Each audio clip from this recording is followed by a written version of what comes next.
Bonjour, notre intervention est intitulée La pensée de Rousseau entre la nature et l'éducation. Ce grand théoricien de la démocratie est à la fois un moment de la littérature et un philosophe d'une rigueur rationnelle exemplaire. Certes, l'utopie n'est pas absente de son œuvre, mais le critique de la monarchie absolue énonce les principes qui seront ceux de la Déclaration des droits de l'homme et des citoyens de 1789. La lecture de Rousseau est donc indispensable pour tout citoyen. Le source de sa pensée, Rousseau, entre 1712 et 1778, de formation autodidacte, Rousseau est d'abord un lecteur des anciens. Platon, Aristote, Cicéron, Sénèque, Épictète, Plutarque. Il a lu Machiavel et sait reconnaître en lui le républicain. Il critique Grotius et Hobbes. On notera aussi l'influence de Locke et surtout de Condillac. Les principales œuvres de Rousseau sont le discours sur la science et les arts, 1750, le devin des villages, 1752. Rousseau a collaboré à l'encyclopédie de Diderot et d'Alembert, discours sur l'origine et le fondement de l'inégalité parmi les hommes, 1755. En plus, après le discours de la science et les arts, le devin du village 1752, sa participation à l'encyclopédie de Diderot et de Lambert, et Rousseau écrit aussi, et c'est l'origine de langue inachevée. Ensuite, Joly et la Nouvelle Héloïse, 1761. Puis, son œuvre célèbre du contrat social, 1762. Puis, Émile de l'éducation, très, très célèbre, œuvre très célèbre. 1762, enfin, le Confession posthume. En plus, rêverie d'un promeneur solitaire, posthume aussi. Rousseau pose un problème, celui de l'unité de son œuvre. Il semble qu'il y avait une contradiction entre le Rousseau écrivain et le Rousseau philosophe. En particulier, un fossé entre le Rousseau de cœur et celui de sentiment, exaltation de la nature, rêverie, etc. Et le Rousseau intellectuel, à la fois auteur de pédagogie, Émile, et d'une importance œuvre politique de contrat social. Cette contradiction a été expliquée par certains en disant qu'il y aurait une sorte de tragédie chez Rousseau, que celui-ci, menacé de folie par des échecs sentimentaux, se serait réfugié dans les idées. Il deviendrait en somme intellectuel par dépit amoureux sans parvenir à détruire sa sensibilité. Peut-être faut-il dépasser cette contradiction apparente. Rousseau, en effet, ne se contredit pas, mais cherche à retrouver l'unité de l'homme. On peut dire en effet qu'il existe chez Rousseau un rationalisme d'un type nouveau. Avant lui, chez Descartes, par exemple, la raison s'oppose à l'affectivité. Il ne concerne que l'intellectuel, c'est-à-dire la faculté de penser. Chez Rousseau, au contraire, il semblerait qu'il y a un essai de réconcilier les deux, de réconcilier intellect et sensibilité. La raison ne serait plus simple intellect, mais essayerait d'englober les deux. Si c'est le cas, alors la philosophie de Rousseau a une unité. C'est ce que nous venons de dire est vrai. Cela signifie que Rousseau est peut-être la première figure de rationalisme moderne, et c'est avant Kant que lui ira jusqu'au bout de cette synthèse intellect-sensibilité. Le problème central chez Rousseau est celui de l'homme. Dans Émile, livre 1, chapitre 1, il écrit: Notre véritable étude est celle de la condition humaine. Dans la préface du second discours, il dit: la plus utile et la moins avancée de toutes les connaissances humaines me paraît être celle de l'homme. On peut en conclure que la philosophie de Rousseau est une anthropologie philosophique. Il s'agit de retrouver l'unité de l'homme, unité qui ne doit rien perdre de la nature foncière de l'homme comme individu, ni du reste de la sociabilité de l'homme comme d'une naturation légitime. Il faut comprendre l'homme à la fois comme être naturel et comme être social. La théorie politique, tout comme la pédagogie de Rousseau, est liée à ces problèmes anthropologiques. Le thème de la nature bonne, chez Rousseau, chez Jean-Jacques Rousseau. Rousseau pose le problème de la nature humaine. La nature de l'homme, c'est ce qui est l'homme de façon innée, indépendamment des modifications qu'il subit dans la société et dans l'histoire. Peut-être la nature serait de lors un état intérieur à la société et à l'histoire. L'idée que la nature est bonne est un thème typiquement chrétien. Remarquons en effet que le péché originel n'est pas un péché originaire.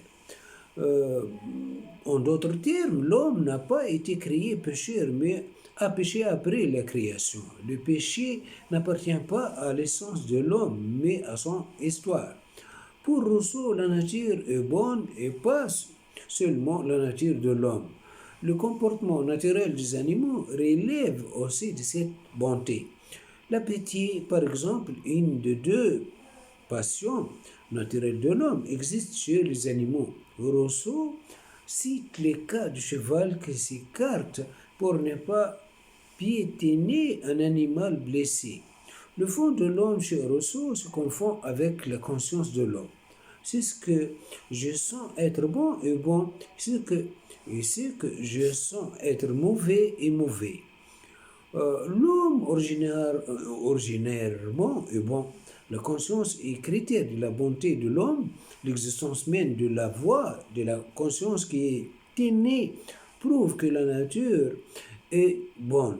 Si l'homme agit mal, cela ne vient pas de son propre fond. L'homme n'est jamais absolument mauvais, diabolique.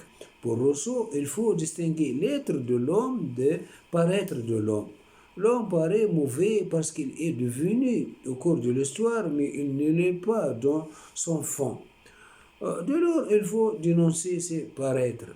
C'est ce que Rousseau opère dans les deux discours. Dans le discours sur les sciences et les arts, il dénonce le luxe dû à la culture, luxe qui a, selon lui, corrompu l'homme.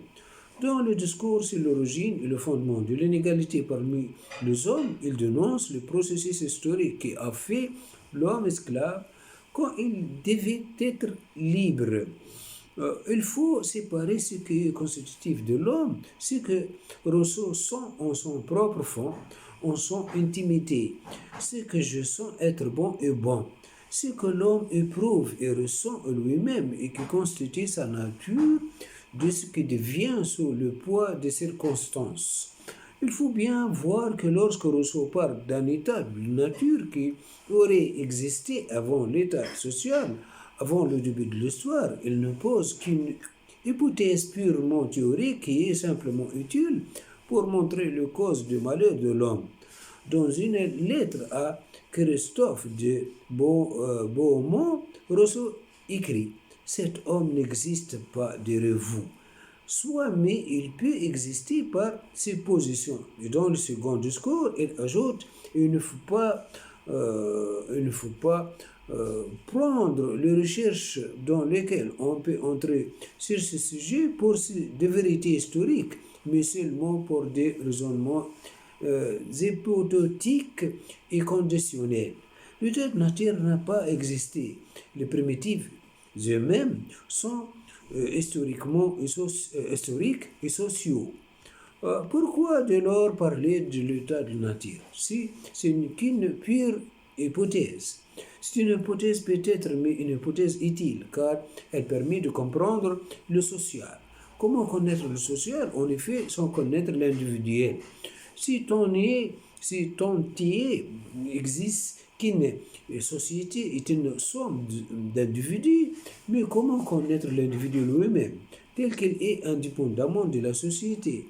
Si ton est que tout individu a toujours être social, la seule solution est de se construire une fiction, l'homme naturel. Imaginons l'homme tel qu'il serait s'il ne vivait pas en société, nous dit Rousseau, enlevant de l'homme tous les traits qu'il doit à son existence sociale, et nous saurons qu'il est. Donc l'état de nature n'a jamais existé. Il faut le construire. L'état de nature n'est pas une réalité historique, mais une réalité purement anthropologique. Il faut connaître ce que l'homme, il s'agit de découvrir le noyau de l'existence humaine derrière ce que le cache, de voir l'homme tel que Dieu l'a créé. L'homme, dit Rousseau, est pareil à cette statue de Dieu Glaucius qui a passé un long séjour dans l'eau. La mer l'a défiguré. Elle est érodée. Des algues et des coquillages se sont collés dessus, tel l'homme en société. Pour retrouver la statue, il faut enlever ce que la défigure et aussi reconstruire ce que l'érosion a détruit. Pour retrouver l'homme naturel, il faut retirer ce que la société l'a fait être. Mais qu'est-ce qui caractérise l'homme naturel? Pour Rousseau, la passion étant son fond naturel. Il y a deux passions naturelles, l'amour de soi et la pitié. L'amour de soi, c'est une sorte d'instinct de conservation. Il nous intéresse à notre bien-être et à la conservation de nous-mêmes. Second discours. Rousseau nous dira qu'il faut que nous nous aimions plus que toute chose pour nous conserver. La pitié, elle nous inspire une répugnance naturelle à voir périr ou souffrir tout être sensible et principalement nos semblables. Tout être sensible, c'est-à-dire même les animaux. Si des passions naturelles sont bonnes, toutes les autres sont mauvaises. Mais justement, toutes les autres passions viennent de l'histoire et de la société. Remarquons que ces deux passions primitives sont liées. L'homme aime autrui parce qu'il s'aime uniquement à cause de cela. Ce n'est pas par souci de l'opinion des autres envers lui qu'il a pitié, mais simplement par sentiment naturel. Il ne s'aime pas non plus par vanité, car ce serait alors l'amour propre, l'amour de soi, et simple souci de conservation sans que la vanité entre. Pourquoi que ce soit dans le passion naturelle, au contraire de passion sociale. Une remarque importante doit être ajoutée. L'homme est bon naturellement, mais la nature est intérieure à la morale. Rousseau dira dans le second discours que l'homme à l'état de nature n'est ni bon ni mauvais, tout simplement parce qu'il ignore la morale. La morale est une acquisition sociale. Cependant, de Rousseau, nous qui savons ce que la morale, quand nous concevons l'état de nature par rapport à l'homme social, nous devons dire que l'homme naturel est bon. Il n'est pas bon par morale, ce qui impliquerait de réfléchir au bien et au mal et de choisir le bien. Il est bon sans savoir à réfléchir, sans calcul, spontanément. La morale implique la règle. Tu dois faire ceci. Tu ne peux pas faire cela, de contraintes à respecter, de règles à respecter. Or, Par définition, la règle est sociale. L'homme naturel est spontanément bon, mais il ignore ce qu'est la morale. Il n'est pas vertueux. Ce thème de la bonté naturelle aura une grande influence sur la conception politique telle qu'elle est présentée dans le contrat social. La volonté générale, c'est-à-dire la volonté du peuple en tant qu'il a le pouvoir législatif, ne se trompe jamais dans son intention. Elle veut toujours le bien, même qu'elle ne le voit pas bien. Elle peut mal se décider sur son intérêt, mais ne trompe pas en ce qui concerne ce qu'elle poursuit comme but. Ceci s'explique directement par la volonté naturelle de l'homme. Ce que je sens être bon est bon.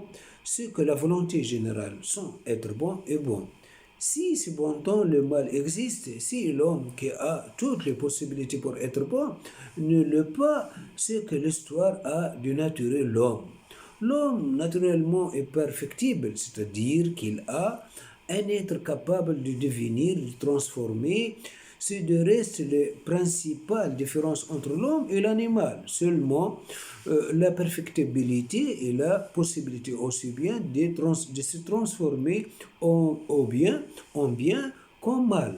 Rousseau dira que l'homme aurait eu besoin d'une histoire dans laquelle ces virtualités pouvaient de se développer dans le sens de la bonté naturelle en permettant à cette bonté de se manifester autrement que dans l'état de la nature. Par la raison, par exemple, il faut bien voir que Rousseau, la raison est une acquisition sociale. Si l'homme, par définition, par nature, est un être de devoir, de bonnes circonstances, aurait pu en faire un être bon, non seulement par nature, mais aussi par raison. Les circonstances ont décidé autrement. L'histoire, au lieu d'aller dans le même sens que la nature humaine, en le perfectionnant, est allée dans le sens contraire. Si l'homme est naturellement historique, si l'histoire est inscrite dans l'homme, il n'en reste pas moins que cette histoire dépend des circonstances. Maintenant, la nature du naturel. Il y aura pu avoir une histoire conforme aux fins naturelles de l'homme, mais l'histoire a été autre. Rousseau ne met nullement en cause l'histoire en général. Ce qu'il remet en cause, c'est une certaine histoire qui aurait pu être autre. Il ne s'agit de l'or pas d'arrêter l'histoire dans un utopique retour à la nature, mais de changer le sens de l'histoire. Insistant sur ce point, Rousseau n'a jamais été un adepte de retour à la nature.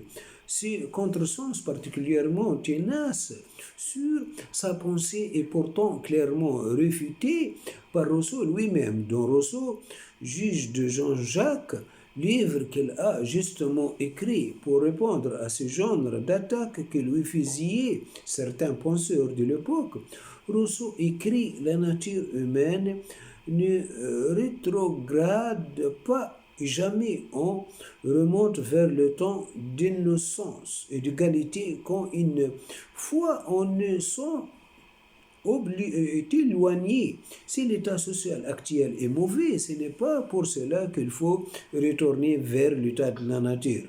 Il faut aller vers un état social meilleur. L'homme naturel est qualifié dans le contrat social d'animal stupide et borné.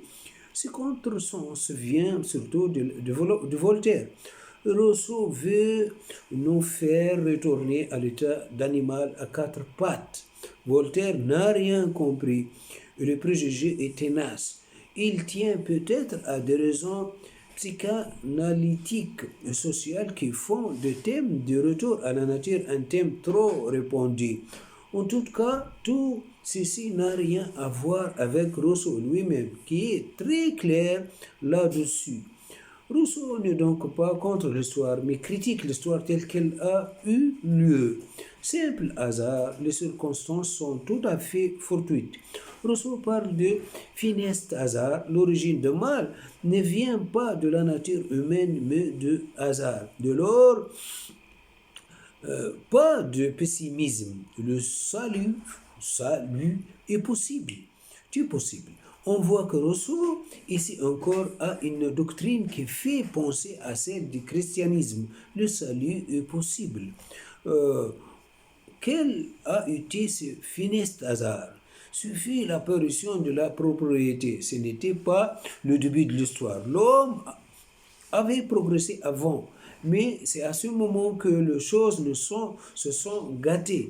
Ce qui est en cause est moins la propriété que l'apparition du propriétaire. Rousseau n'est pas s'opposer à la propriété privée. Il parlera d'un droit de propriété acceptable s'il est fondé sur le travail, dont Émile, et le besoin. Rousseau reconnaîtra la propriété foncière à condition que nul n'en ait plus que ce qu'il peut cultiver seul et que les propriétaires cultivent effectivement son champ. Ce qui est en cause, ce n'est donc pas la propriété elle-même, mais la perversion de la nature humaine lorsque l'homme devient propriétaire. Là est le danger. En effet, celui qui possède veut acquérir davantage, accroître sa possession. De l'or naît la cupidité. Et ceci dans le but d'avoir un certain éclat vis-à-vis des autres, dans le but de paraître. Là est le danger. Vouloir paraître alors qu'il faut être. L'être est bon, le paraître est le mal chez Rousseau. À partir du moment où l'on veut être estimé, l'amour de soi qui était bon dégénère en cette mauvaise passion qui est l'amour propre. Vouloir être estimé, c'est en effet vouloir l'être plus que les autres.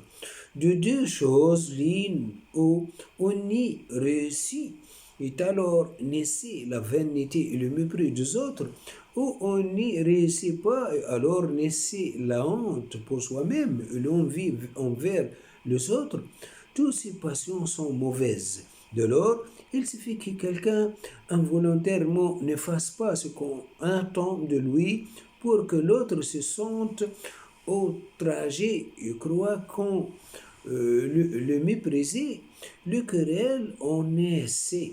Ainsi, l'histoire a eu une mauvaise direction à cause d'une funeste hasard alors qu'il aurait fallu qu'elle se développe en harmonie avec le sentiment.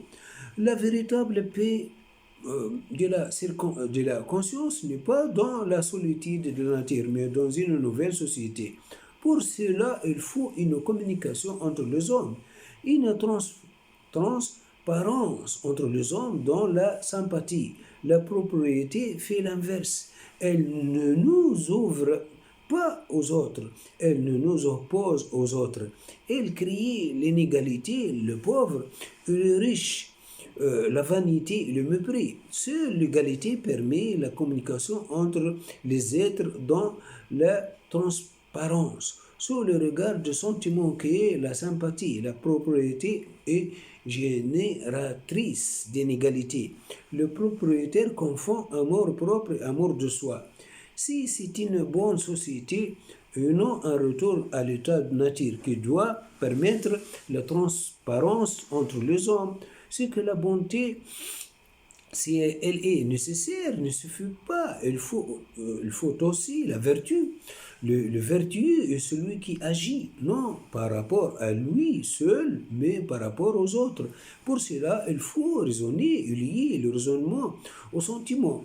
Or, ceci ne peut exister que dans l'état social, car la raison pour Rousseau n'existe pas l'état de nature. Seul y existait l'instinct, c'est-à-dire une aptitude innée à pouvoir à ses besoins sans intervention de la raison. La vertu n'existe donc qu'à l'état social. Seule une société bonne peut permettre le bonheur humain. Il faut bien voir que le meilleur de l'histoire, le malheur de l'histoire, n'est ni imputable à Dieu, ni totalement à l'homme. Les circonstances ont modifié l'homme. Ces circonstances viennent de hasard. Ce sont par exemple les catastrophes naturelles, l'augmentation démographique, etc. Ces circonstances ont altéré le jugement de l'homme. Et alors, même qu'il a voulu le bien, il a progressé dans la mauvaise direction. Il n'y a pas de préméditation. Le premier propriétaire lui-même volait le bien, mais son jugement, corrompu par les circonstances, a fait le mauvais choix. Ce qui est gênant, c'est qu'avant lui, rien n'était encore perdu, puisqu'il était libre, il aurait pu faire le bon choix. Mais le jugement étant corrompu, il n'a pas vu ce qu'il fallait faire. Il était libre incomplètement, et ce n'est que partiellement sa faute. Après lui, l'histoire allait dans la mauvaise voie. Pas plus euh, pas plus que l'homme, Dieu n'est responsable. Il y a une sorte de théodicée ici. Ce n'est pas parce que le mal existe que Dieu n'existe pas. Dieu n'est pas responsable, ce sont les circonstances. Comme dans la religion, l'homme bon a connu la chute, et comme dans la religion, la rédemption est possible. Cette rédemption, c'est la philosophie politique qui l'expose. Conclusion, maintenant, Rousseau, après Émile et après la religion naturelle et après l'éducation, on peut dire que la pensée de Rousseau est moderne, car son concept de raison est moderne, même si ce n'est pas sous la même forme qu'aujourd'hui. La forme de la raison chez Rousseau, c'est le cœur, c'est-à-dire une sorte de conviction fondamentale, dit dictamment de la conscience. Ce cœur est une sorte de foi philosophique qui serait tout entière présente, tout entière à elle-même. Si l'état de nature était réel, mais qui, puisqu'elle est perdue, puisque l'histoire l'a nuée, doit être reconquise dans l'état civil. C'est le cœur qui est cause du changement nécessaire du sens de l'histoire. C'est pour la retrouver qu'il faut changer le sens de l'histoire. En effet, sans le cœur, l'homme est déchiré. Il faut le réconcilier avec lui-même. Sans le cœur, l'homme est déchiré avec les autres. Il faut réconcilier avec les autres. Mais il faut bien voir que l'unité de rousseauisme n'est pas complète. Certes, il nous donne une matrice pour nous permettre de réconcilier le social et le politique, mais cette unité n'est pas pleine car il ne nous dit pas comment faire pour y arriver et de fait quand il est obligé de montrer correctement comment il faut procéder pour rendre la cité juste. Ce qu'il fait dans ses projets pour le gouvernement de la Pologne et de la Corse, ce qu'il donne comme moyens ne sont pas ces exposés dans le contrat social. Il ne s'agit plus de réunir les hommes, mais d'utiliser les institutions existantes et de les réformer. Il existe une discordance entre le contrat social et les textes sur le projet concret de politique. Le problème, l'illusion de Rousseau, est peut-être de faire de l'anthropologie spéculative, c'est-à-dire de recherche une conception de l'homme universel hors de l'histoire et de fait le contrat social est hors de l'histoire. Société valable quelle que soit l'époque, tout comme l'homme de la nature est hors de l'histoire. Alors que peut-être l'homme n'est compréhensible que dans l'histoire parce qu'il ne se réalise que dans l'histoire. Voilà, notre intervention, c'est la pensée de Rousseau est terminée. Merci bien de votre attention. Au revoir.